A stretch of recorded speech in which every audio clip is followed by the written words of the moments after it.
Ernest Muçi nuk po përmbahet në Turqi dhe po rikthehet në formën më të mirë të karrierës së tij.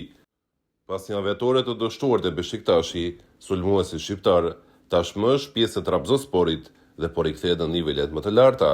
Trabzonspori ndodhet në vendin e tretë në ligën e Turqisë dhe po lufton për titullin kampion, teksa ka vetëm një pikë më pak se sa Galatasaray kryesues, por një ndeshje më shumë të zhvilluar.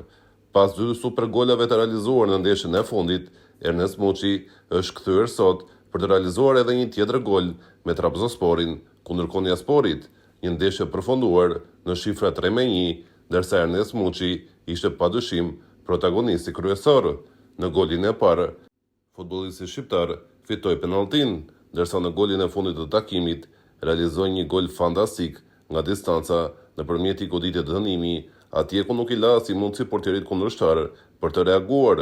Një tjetër super gol dhe një Ernest Muçi, i cili po zgjohet në 2 takimet e fundit të Trabzonsporit, duke marrë të gjithë dashurinë e publikut dhe duke u rikthyer në nivelin më të lartë. Tani kombëtarja e pret dhe e sigurt është se do të kemi një Ernest Muçi magjik.